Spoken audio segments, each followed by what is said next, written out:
Welcome to this explainer. Today, we're diving into something truly remarkable. We're going to unpack a highly poetic, super ancient text from the Ginza Rabba. But look, we aren't just treating this as some dusty piece of history. No, we're looking at it through the lens of a journey we literally all have to face. The messy, confusing, and honestly overwhelming journey of growing up and figuring out who we actually are. It turns out, the ancients, they understood teenage angst and that awful feeling of being totally out of place way better than we might think. I mean, have you ever looked around your school, your town, or even just your own life and thought, man, I just do not fit in here? Well, you are absolutely in good company. Thousands of years ago, a figure in this text named Adam Mana felt the exact same way. His story is essentially this epic, ancient guide for navigating the struggles of growing up. It's all about dealing with massive social pressure and trying to protect your own unique spark when the world around you just feels incredibly heavy. Which brings us to part 1. The inner light in a strange world. The text kicks off by introducing Adam Mana, calling him the son of brilliance and light. And this perfectly represents that core, authentic identity inside of you that literally no one can touch. This concept of mana isn't about physical appearance at all. It's your inner glow. You know, it's your passions, your weird little quirks, your sense of humor, your purest values. It's this state of perfect beauty that exists deep, deep inside you, completely separate from whatever awkward phase you might feel like you're going through on the outside right now. And here's where it gets so relatable. This ancient text absolutely nails that modern feeling of being misunderstood. The original translation actually asks why this light was torn and planted in a physical body. If we translate that feeling for today, it's basically saying, how was my pure inner light forced into this super confusing physical reality? It's that jarring realization of growing up, right? Dealing with hormones, awkward physical changes, societal expectations. It's the profound frustration of asking, why does this pure, radiant energy inside me have to be trapped inside such an awkward, heavy physical experience? Let's move into section 2, the temporary prison of the body. The raw emotion here is just timeless. When the ancient text says, what distress I suffer, what prison I am tortured in, it's speaking directly to you on your absolute worst days. It's talking about those days when you feel totally boxed in by the world. It's that exact modern feeling of being stuck. Maybe you're stuck under the weight of insane academic pressure or toxic social media expectations, or honestly, just feeling like a total alien in your own skin. The text validates that this pressure, it is incredibly real and it is incredibly painful. But then, right when the despair hits its absolute peak in the text, this reassuring voice steps in. It's almost like the ultimate mentor, or maybe an older, wiser version of yourself.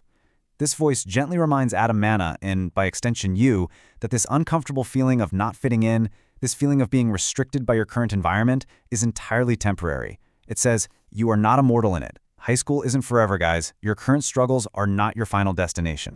So the crucial takeaway here is that this physical world, with all its awkwardness and ridiculous social rules, it isn't a permanent prison. Actually, think of it more like a temporary level in a video game that you just have to pass through.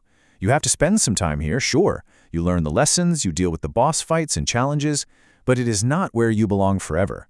It's a transit lounge, not your permanent home. Recognizing that one fact can take a massive amount of pressure right off your shoulders.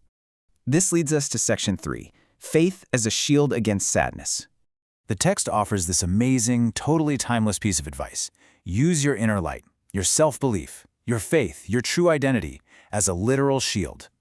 When the drama of the present moment just gets to be way too much, you have to refuse to let the sadness and the anxiety ruin your spirit. You have to actively choose to let your inner glow illuminate your path, rather than letting all that external negativity dim your light. And to back up this advice, that reassuring voice gives a concrete 3-step promise to anyone willing to guard their inner light. First, it promises that these tough times will actually fly by. I know, a bad week feels like a year right now, but time will ultimately pass quickly. Second, it promises you will ascend, you are going to rise above this current struggle and grow so much from it. And third, your core essence, that precious inner light, will be fiercely protected throughout the entire ordeal. Finally, we arrive at section 4, returning to the House of Light. Here, Adam Mana comes to this massive realization. The physical circumstances causing him so much stress, they are just a temporary outfit. Imagine wearing this incredibly heavy, itchy, uncomfortable winter coat that someone else forced you to put on. The text promises that eventually you get to take that coat off. All those external expectations, the labels people stick on you, the insane pressure to conform, you will eventually cast them all off and toss them right back at the society that made them. Literally everything that makes you feel trapped right now will simply erode. The awkwardness of figuring yourself out, the intense societal pressures of your teenage years, the physical constraints that make you feel so limited, they just aren't built to last. As you grow into your true self, all of these temporary shells will just vanish completely into the background of your life. And even more powerfully, the text states that the very things, and let's be real, sometimes the people or institutions that constructed this stressful, temporary reality for you, they're going to fade away at lightning speed. The high school cliques, the bullies, the rigid expectations, they lose all their power. And when all that noise finally fades away, the only thing left standing strong and brilliant is your authentic self, your pure light. Which brings us to the ultimate victory of the text, safely returning to where you truly belong. For Adam, it's returning to his source, his Father's, the ultimate light. But for you, it represents finally stepping into an environment where you are completely understood, embraced, and celebrated for exactly who you are, without any masks or heavy garments. It's that beautiful moment you finally find your true home. So, the question I want to leave you with from this ancient yet incredibly relevant wisdom is this: how will you shield your true, authentic self from today's sadness and anxiety?